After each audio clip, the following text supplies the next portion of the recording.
Kit ఇట్లా ఉంటుంది. And ఇక్కడికి వచ్చేటప్పటికి ఇక్కడ చూడొచ్చు, వి అంటే వోల్టేజ్ అన్నమాట. కార్డ్ స్కానర్ కదా, నెంబర్ ఆఫ్ టైమ్స్ ఎన్నిసార్లు ఛార్జ్ చేసామనేది చూపిస్తుంది. అండ్ దీని ద్వారా వచ్చే వోల్టేజ్తో మనం బ్యాటరీస్ అనేది ప్యాక్ కింద ఛార్జ్ చేస్తున్నాం. అండ్ ఇది ప్రెజర్ అప్లై చేస్తున్నాను, చూడొచ్చు. ప్రెజర్ అప్లై చేస్తే ఇక్కడ వోల్టేజ్ లెవెల్స్ మారుతున్నాయి. ఇది యాక్చువల్లీ ఫుట్ ప్రింట్ కింద సెట్ చేస్తామన్నమాట. సెట్ చేసినప్పుడు దీని మీద తొక్కితే కనుక ఇక్కడ మనకు వోల్టేజ్ లెవెల్స్ అనేవి వస్తుంది. ఆటోమేటిక్గా ఇక్కడ బ్యాటరీస్ అనేవి ఛార్జ్ అవుతూ ఉంటాయి. సో ఇక్కడ కార్డు ఉంది కదా, ఇది RFID కార్డు అనమాట.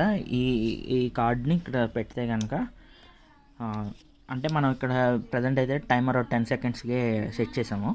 10 సెకండ్స్ వరకు ఛార్జ్ అయ్యేటట్టు సెట్ చేసామన్నమాట. ఇన్ కేసు మనకి రియల్ టైం గిలియప్పటికి ఇంకా మనము ఇంకా పెంచుకోవచ్చు. ఇప్పుడు 10 అంటే ఒక్కసారి యూస్ చేసాం కదా, కౌంట్ 1కే ఇంక్రిమెంట్ అయ్యింది.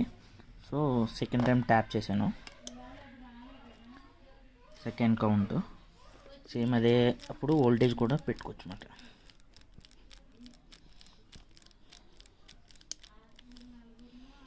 సో ఇది ఎక్కడైనా లైక్ కాలేజ్ బస్ స్టాండ్స్లోనో కాలేజ్ రిలేటెడ్ ఉన్నప్పుడు ఏమైనా రిక్వైర్మెంట్ ఉన్నప్పుడు కాలేజ్ ఐడీస్తో స్కాన్ చేసుకుని ఛార్జింగ్ పెట్టుకునేటట్టు సెట్ చేసుకోవచ్చు అన్నమాట.